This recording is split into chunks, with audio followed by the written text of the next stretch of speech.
Ukiweka rohoni vitu utaumia sana, kwa sababu unavyofikiri wewe sivyo anavyofikiri mtu mwingine.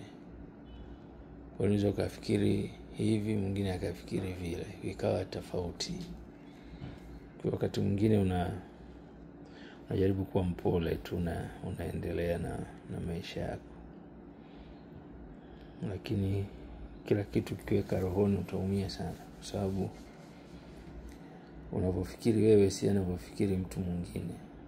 Anavyofikiri mtu mwingine si unavyofikiri wewe. Kwa hiyo uwezo wa kufikiri unatofautiana.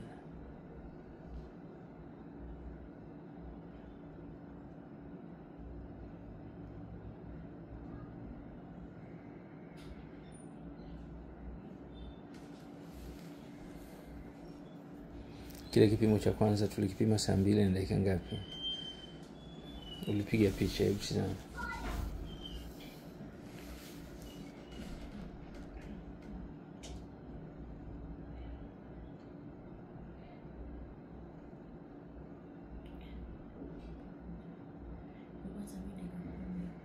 Hebu nione picha yake. Hizi shave.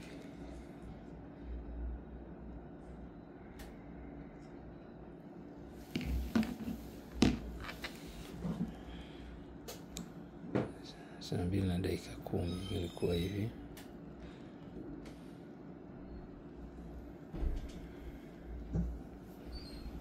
Na tulipima dakika ngapi?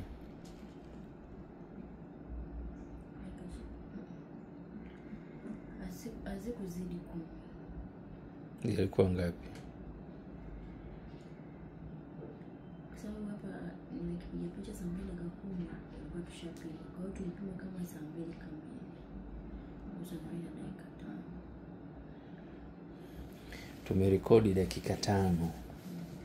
Sawa?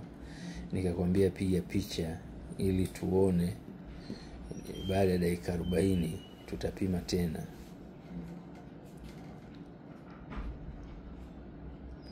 Wewe kwa mujibu wa kauli yako umesema huwa unanifuatilia kwenye mitandao, si ndio?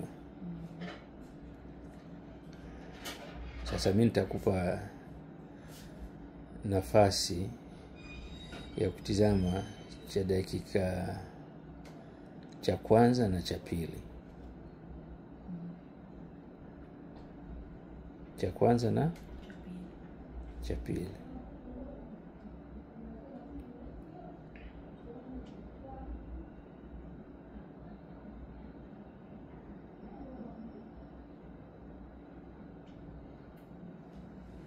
Na tutapima tena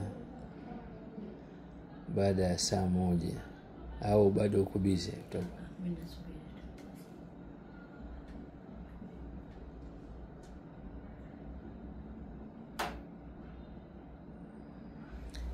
Mimi ningekushauri kitu kimoja.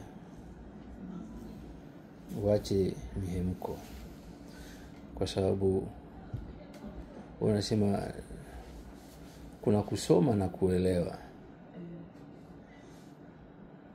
na kuna kusoma kutokuelewa. Sasa kama umeelewa alafu ukashindwa kutumia uelewa wako, unajipa tabu isiyo kuwepo.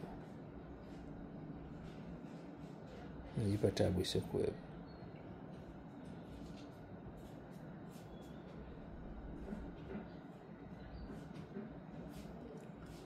Hata kitu kwa nyuma itakuwa ni kwa sababu unafikiri sana, unawaza sana. Mpaka na wote muda wote. Mawazo yanakuwa.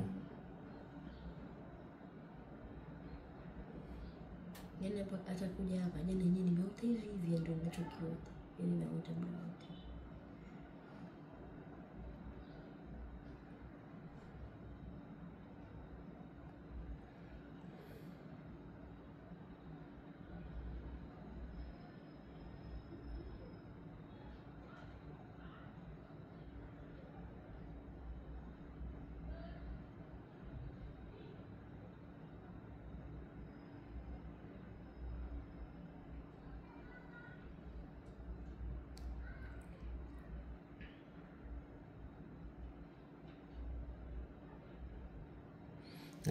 dakika 5 ya pili.